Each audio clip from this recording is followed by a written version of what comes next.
ano ba talaga ang tunay na Sabat? Dahil kahit sa kalendaryo, hindi naman nakalagay yung Sabat. Nakalagay doon Saturday naman. Tapos, kahit tayo mga Adventist, doon sabi sa Exodus 20 verse 8 na, remember the Sabbath day to keep it holy. Hindi naman natin, ano ba yung definition ng holy? Bakit, paano ba ito i-apply yung holiness sa Sabbath day? Tapos, ano ba yung definition ng holy? Okay. Maganda yung tanong, ano? Ano yung definition ng holy at saka yung ano ang tunay na Sabat? Yun ang tanong, Brother Richard. Oo. Yung pong sinasabi po, maganda yung tanong, magkadugtong, magkaugnay yun.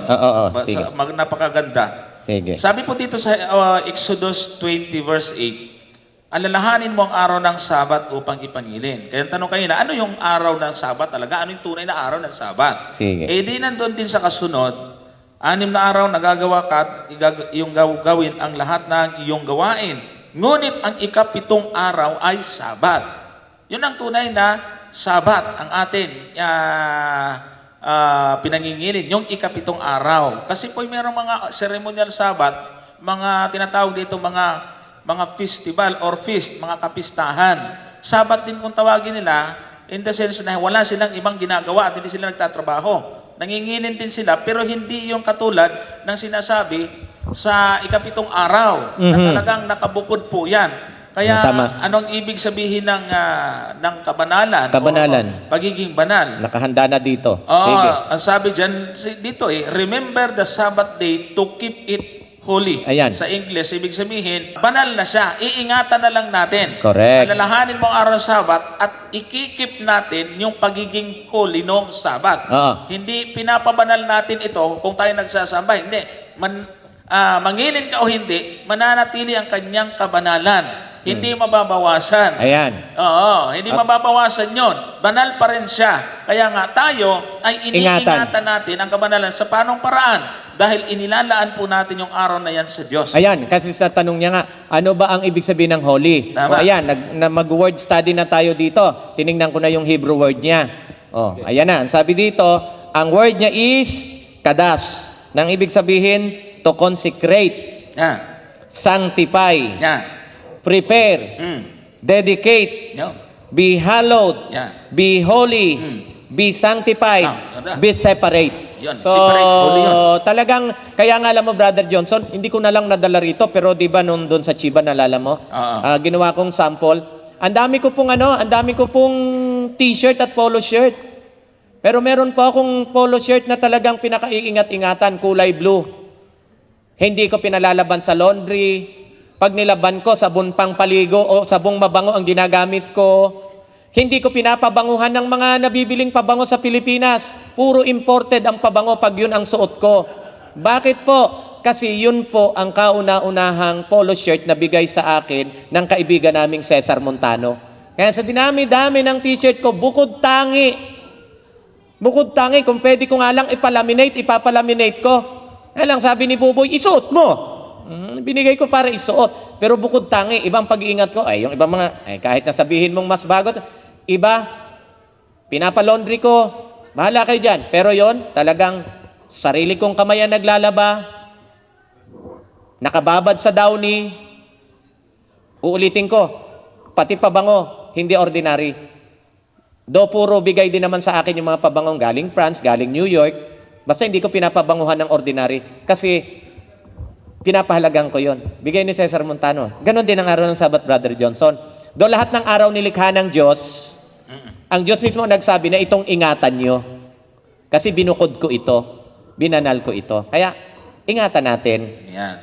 Para madagdagan na lang natin din, Brother Richard, Sige. ay doon sa ating mga kaibay sa pananampalataya, marami po kasing Sabat sa Bible. Naman. Para hindi tayo malito, ang ating pong ipinapangilin ay yung Sabat na nasa 10 utos at bahagi ng ika-7. At weekly yun, ha? Ng isang linggo. Regular weekly sa Sabat. Oo, hindi lang ang weekly ay hindi lang isang bisis. Kaya ulit-ulit mo rin ito tuwing ika-7 araw. Okay. Sa kung inyong pag-aaralan yung kapitulo 23 ng Leviticus, nandyan po yung iba't ibang mga Sabat.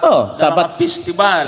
Sabbath of unleavened bread, Sabbath of the first fruit, yung ano, yung Sabat ng lupain. oo, yun, yung Nasa yung Jubilee. 2399 at Yan. 39. Oo, Oh. yan. So, nandun po yung mga ceremonial Sabbath. Pero bukod doon, kasama din yung Sabbath ng ikapitong araw. Kaya lang nakabukod. Nasa 23.3 din yun ng Leviticus. Oo, sa 38, basahin ko. Oh, sige. Sabi dyan, 23:38, bukod sa mga Sabat sa Panginoon, Oh. at bukod sa inyong mga kaloob, at bukod sa Sa lahat lahat. ng inyong mga panata, at bukod sa lahat ng inyong mga handog na kusa na inyong ibinigay sa Panginoon. Panginoon. So, yung ikapitong araw, kung titin natin yung konteksto dyan, ay ibinukod po talaga yung araw, Nakahiwalay. special ito.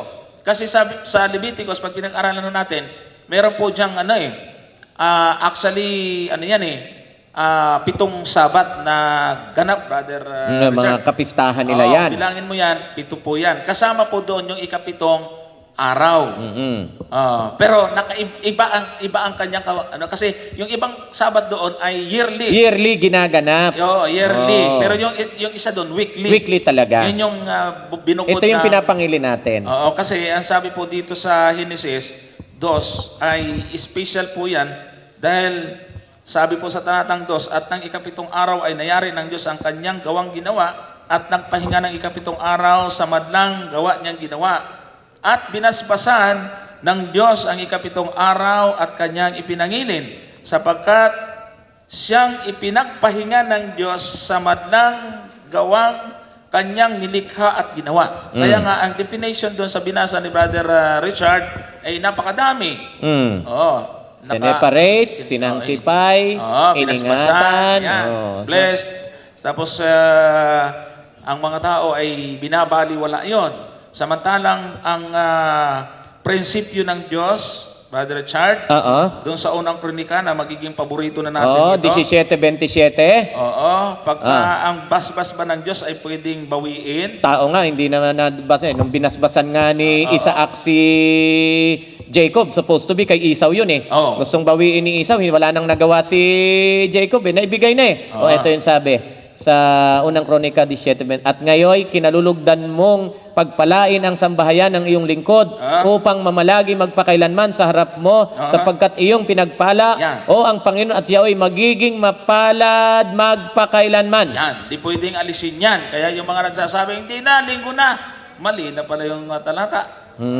Kaya nga. Ang pinagpala ng Diyos, kailanman ay hindi pwedeng alisin ng tao. Totoo yan. Yon. So, ang tunay at tunay na Sabat, ikapitong araw, yung sinasabi ko may magtatanong. Sabat din naman yung iba, pero yun yung ating ipinapangilin. Kaya nga pag tayo nagkakaroon ng kausap sa ibang panampalataya, patutunayan natin na yung Sabat na ikapitong araw. Definite dapat. Kasi pagka maraming Sabat po sa Bible. Kaya nga yung mga Sabat na yan, meron po talagang naalis dyan para hindi malito yung iba. Sabi po sa Kolosas, ituloy na natin to para maintindihan ng ating mga taga-subaybay. Sige. Dahil marami po ang Sabat, meron talaga siyang naalis. Pati nga si Kristo, ginagawa na rin nilang Sabat eh. Oo nga eh. Di ba? Isinasali na nila eh. Oo. Sabi nga natin, kung si Kristo, Sabat, pang ilang araw si Kristo. Ayun. Tingnan nyo nga, kaya... At sabi rito, tingnan nyo, sino man nga huwag humatol sa inyo tungkol sa pagkain o sa pag-inom o tungkol sa kapistahan o bagong buwan o araw ng Sabat na isang anino ng mga bagay na magsisidating, ngunit ang katawan ay kay Kristo. So meron talagang nawala. Kaya lang, dahil may nawala, meron din namang natira. Mababasa naman natin sa 4:9 at 10 ng Hebreo. May natitira pa nga ang isang pamamahingang Sabat ukol sa bayan ng Diyos. Kaya Amen. may natira kasi may inalis. Kasi kaya sa Old Testament, di kayo magtataka, mga ang Sabat doon, madami.